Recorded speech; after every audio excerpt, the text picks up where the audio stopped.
Imagine my mum tried to cuss me for not drawing the blinds in the kitchen this morning. I said, you will not distract me from my positive state. Sure told her.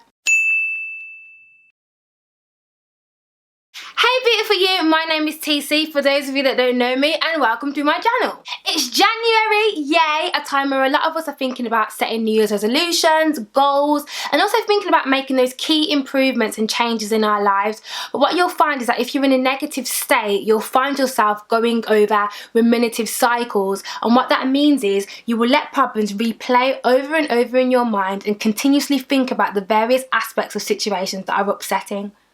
I'm a firm believer that most of us wake up with the intent to live our best lives and to be successful in whatever it is we set out to achieve. But let's be real, life does get the best of us sometimes, and it only takes a person, a situation, a thought or a fear to completely change your state and to completely distract you from your goals, your hopes, your aspirations, your dreams, and to paralyse you into a place of unproductivity. So if you're watching this and what I'm saying to you is speaking truth to you right now, I want to let you know that it's okay to have a bad day, but just don't stay there for too long, because you have work to do, you have a purpose to fulfill, and you have so much potential. And yes, you can change and overcome your negative state, and here's how. Firstly, let's recognize what your state is and why it matters. Your state is how you are feeling and where you are emotionally, physically, and psychologically. Tony Robbins, an American life coach and expert in leadership psychology, sums up why our state matters perfectly in this quote.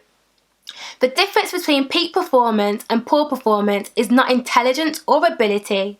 Most often, it's the state that your mind and body is in. In a nutshell, if you feel like crap, you're not going to perform well, are you? But we're about to change that, hopefully. First things first, change your focus. Let me repeat that again. Change your focus. Life coach Bishop Wayne Malcolm says you cannot feel anything about something you are not focused on. Can I get an amen? Preach! Now, it's not rocket science to know that if you are focused on a negative situation, then naturally your body and feelings will channel this. Now, one of the things that I do while I'm working is listening to happy jazz music, and my colleagues at work laugh at me all the time, but what I'm purposefully doing is setting the tone of my focus and my mood by listening to uplifting music. Now, doing this repeatedly as part of my routine now automatically sends my brain signals that every time it hears happy jazz music, it knows what time it is. It knows that it's time to work. It knows that it's time to get down to business and get ish done. Okay. I like to call this a positive distraction, and my question to you is, what is your positive distraction? Whatever it is, pay attention to when you're feeling low and how you feel when you use this positive distraction to shift your focus. Positive distractions can include uplifting music, meditation, which is great because it teaches you to gain control of how and where you focus your attention.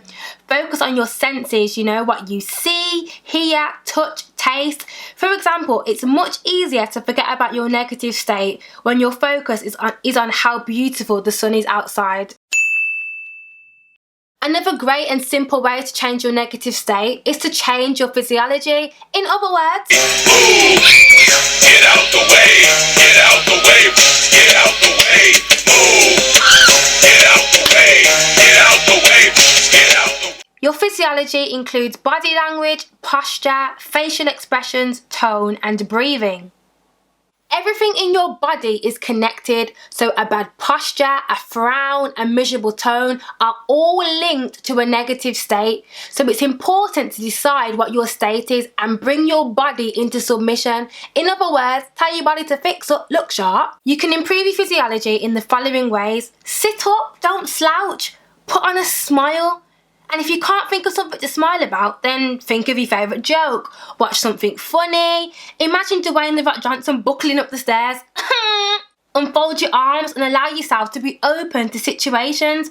Or my favourite, power pose in the mirror and believe that you are confident, you are capable and in control of your state.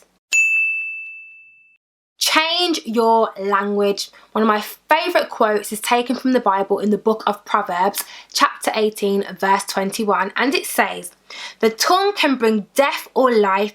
Those who love to talk will reap the consequences." And quite simply, all that means is the negative things you speak to yourself and about yourself will result in negative outcomes.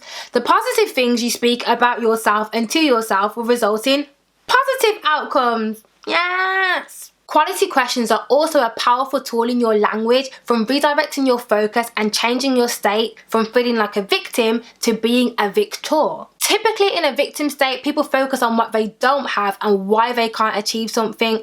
But how about asking yourself questions like, what can be done, instead of, it's impossible? What are the skills and resources I have, instead of, I feel incompetent? Who can I ask for help, instead of, I'm stuck? What are the solutions, instead of, I have a problem? Now, I'm a firm believer that the quality of your questions opens your brain up to the countless possibilities of accomplishing any given task.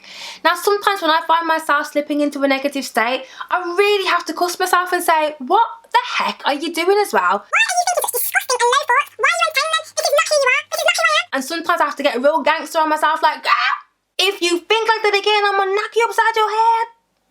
So there you have it. These are some simple techniques of how you can transform your negative state into a positive and productive state. And remember that emotional freedom is a process. It doesn't mean you'll never have negative states again.